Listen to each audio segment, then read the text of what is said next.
Just because I know the Bible predicts there will be a war and a crisis in the Middle East in the end doesn't mean I'm urging it on. Doesn't mean I'm not going to pray. I think you should pray for peace, work for peace, hope for peace, but you should also be realistic. Political correctness from our government is never going to solve the problems in the Middle East. Let's all just get together and join hands and sing Kumbaya and we'll all be friends. No. That is the liberal attitude of the goodness of humankind. Real Bible-believing Christians understand the reality of depravity. You give depraved people an opportunity to do wrong, guess what? They'll take it every time. So you've got to be realistic. Ronald Reagan had it right. Strength through peace and peace through strength. That was the answer.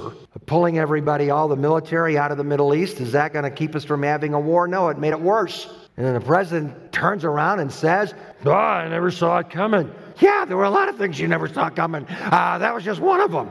Well, our government didn't foresee it. You're the government. Come on. You're the president for 6 years. Good night. You are the government. Anyway, just because I know it's going to happen doesn't mean I want it to happen. No, it ought to break our hearts. That one day Israel will be the target of a mass invasion, Gog and Magog. That one day there'll be a battle of Armageddon and Christ will come and slay the Antichrist and all of his hordes. Sign number 3, the revival of the European Union. What's that got to do with end-time prophecy? Well, I think a lot. Daniel chapter 9, verse 26. It says, after a certain period of time, Daniel's being given a prophecy about the future, the Messiah will be cut off. Killed is what the word means in Hebrew. Now, remember, Daniel's living by this time around 500 BC. He's thinking, when do we get out of Babylon? When do the Jews get to go back and have the temple? When's the Messiah going to come? And when's the kingdom of God going to come? And the angel's telling him, the Messiah's not coming for a long time, Daniel. 400 and some years beyond your lifetime. And when he finally comes, he's going to be killed. Liberal critics of the book of Daniel try to say, well, Daniel never really wrote the book. The book wasn't written in the 5th century or 6th century. The book was written in the 2nd century during the Maccabean revolt, and it pretended to predict these things in advance when in reality they'd already happened. So it's a forgery. Well, part of the answer to that is, even in the Maccabean era in 160 BC, the Messiah had not yet come. He had not yet been killed, and the city had not yet been destroyed. He's on to say in that passage, and the people of the prince that shall come shall destroy the city. Well, in Daniel's lifetime, the city had already been destroyed by the Babylonians. He's talking about a future time when the Romans would come and destroy the city in AD 70. And the prince that shall come will come out of the people that destroy the city and the sanctuary, the temple. And the end thereof will be with a flood, even unto the desolations that are determined. The abomination of desolation will finally come, and the city and the temple will be destroyed. That wasn't going to happen for almost 600 years after Daniel got that prophecy. And the Romans did it. So, well, they used mercenaries from other... Yeah, but it was the Roman army. It was led by the Roman general.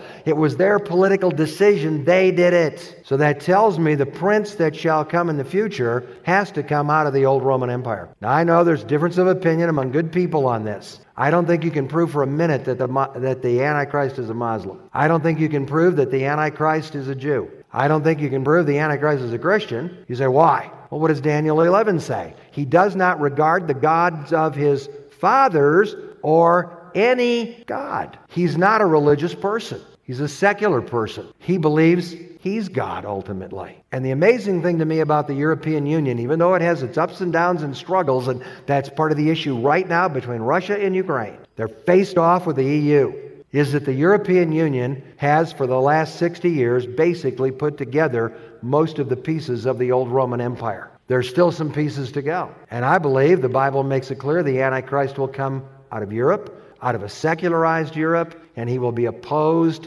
to anything that represents God and the Bible and the people of God and the things of God, the nation of Israel as well. That will be his target zone. Now, whatever happens, I'm also convinced the Antichrist cannot come to power until after the restrainer is removed in the rapture. So I'm not looking for the Antichrist. I'm looking for Jesus Christ. I'm not even looking for the undertaker. I keep dodging him. I'm looking for the uppertaker. Jesus never said, be looking for the Antichrist. Beware. No, Jesus said, keep watching for me to come. Keep looking for me to come. Be ready for what? Me to come. That the focus of Bible prophecy is not just what is going to happen in the future, but who is going to come in the future. Jesus is coming, and when he comes to take us home, only then will Satan be free to indwell and empower anybody to be the Antichrist, whatever nationality he is.